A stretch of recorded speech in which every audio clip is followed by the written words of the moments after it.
ओम भगवते वासुदेवाय नमः। आज हम इस वीडियो में कार्तिक मास के महात्म्य का छठा अध्याय प्रस्तुत कर रहे हैं। नारद जी बोले, जब 2 घड़ी रात बाकी रहे तब तुलसी की मिट्टी, वस्त्र और कलश लेकर जलाशय पे जाए। कार्तिक मास में गर्म जल की अपेक्षा ठंडे जल में स्नान करने से 10 गुना पुण्य प्राप्त होता है।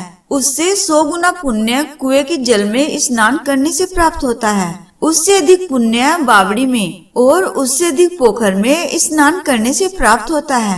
और पोखर में स्नान करने से भी 10 गुना ज्यादा पुण्य झरनों में स्नान करने से प्राप्त होता है। और उससे भी अधिक पुण्य कार्तिक मास में नदी स्नान करने से प्राप्त होता है। उससे भी 10 गुना ज्यादा पुण्य वहाँ होता है जहाँ 2 नदियों का संगम हो। और यदि कहीं 3 नदियों का संगम हो तब तो पुण्य की कोई सीमा ही नहीं है। स्नान से पहले भगवान का ध्यान करके स्नान का स्नानार्थ संकल्प करना चाहिए। फिर तीर्थ में उपस्थित देवताओं को अर्घ तथा आचमन आदि देना चाहिए। और अर्घ देते हुए इस मंत्र का जाप करना चाहिए। हे कमल नयन, आपको नमस्कार है। हे जलसाई भगवान, आपको मेरा बारंबार नमस्कार है। हे ऋषिकेश, आपको मेरा नमस्कार है। मेरे दिए अर्घ को आप ग्रहण करें। वैकुंठ, प्रयाग तथा बद्रिकाश्रम में जहाँ कहीं भी भगवान विष्णु जी गए वहाँ उन्होंने 3 प्रकार से अपना पांव रखा था। वहाँ पर ऋषि, वेद,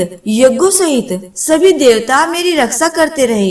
हे जनार्दन, हे दामोदर, हे द्वेष, आपको प्रसन्न करने के लिए तथा मनोवांछित फल प्राप्त करने के लिए मैं कार्तिक मास में पूरी श्रद्धा एवं भक्ति भाव से ब्रह्म मुहूर्त में स्नान कर रही हूँ। आपकी कृपा से मेरे सभी पापों का नाश हो। हे प्रभु, कार्तिक मास में व्रत तथा विधि पूर्वक स्नान करने वाली मैं अर्घ देती हूँ। आप राधिका सहित इस अर्घ को ग्रहण करें। हे श्री कृष्णा, हे बलशाली, राक्षसों का संहार करने वाले भगवान, हे पापों का नाश करने वाले, कार्तिक मास में प्रतिदिन दिए हुए मेरे इस अर्घ द्वारा कार्तिक स्नान का व्रत करने वाला फल मुझे प्राप्त हो। तत्पश्चात विष्णु, शिव तथा सूर्य भगवान का ध्यान करके जल में प्रवेश कर नाभि के बराबर जल में खड़े होकर विधि पूर्वक स्नान करना चाहिए। स्नान करते हुए इन शब्दों का उच्चारण करना चाहिए। जिस भक्ति भाव से भगवान श्री हरि ने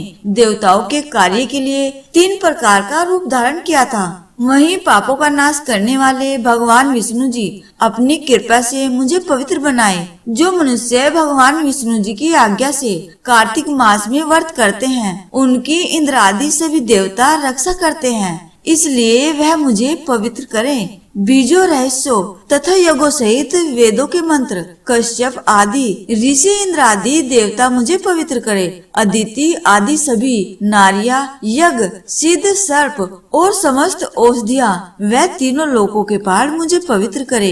इस प्रकार कहकर स्नान करने के बाद मनुष्य को हाथ में पवित्री धारण करके देवता, ऋषि तथा पितरों का विधि पूर्वक तर्पण करना चाहिए। तर्पण करते समय तर्पण में जितने तिल रहते हैं उतने वर्ष पर्यंत व्रती के पितृगण स्वर्ग में वास करते हैं। उसके बाद व्रती को जल से निकलकर शुद्ध वस्त्र धारण करने चाहिए। सभी तीर्थों के सारे कार्यों से निवृत्त होकर पुनः भगवान विष्णु जी का पूजन करना चाहिए। फिर सभी तीर्थों के सारे देवताओं का स्मरण करके भक्ति पूर्वक सावधान होकर चंदन, फूल और फलों के साथ भगवान विष्णु जी को फिर से अर्घ देना चाहिए। और अर्घ देते समय इस मंत्र का जाप करना चाहिए, जो इस प्रकार से है। मैंने पवित्र कार्तिक मास में स्नान किया है। हे विष्णु जी, राधा के साथ आप मेरे द्वारा दिए अर्घ को ग्रहण करें। उसके बाद चंदन, फूल और तांबुल आदि से वेद पाठी ब्राह्मणों का श्रद्धा पूर्वक पूजन करें और बारंबार नमस्कार करें। ब्राह्मणों के दाएं पांव में तीर्थों का वास होता है,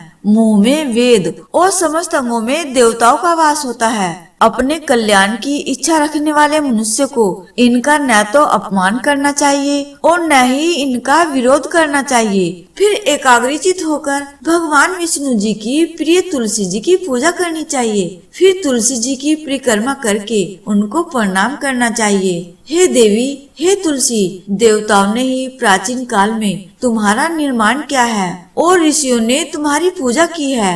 हे विष्णु प्रिया तुलसी, आपको मेरा नमस्कार है। आप मेरे समस्त पापों को नष्ट करो। इस प्रकार से जो मनुष्य भक्ति पूर्वक कार्तिक व्रत का अनुष्ठान करते हैं, वे संसार के सुखों का भोग करते हुए अंत में मोक्ष को प्राप्त करते हैं। तो इस प्रकार से यहाँ कार्तिक मास का 5वां अध्याय पूर्ण होता है। कार्तिक मास कथा का 6ठा अध्याय सुनने के लिए यदि आपने चैनल को सब्सक्राइब नहीं किया तो चैनल को सब्सक्राइब कर दीजिएगा और वीडियो को लाइक करके दोस्तों को शेयर कर दीजिएगा।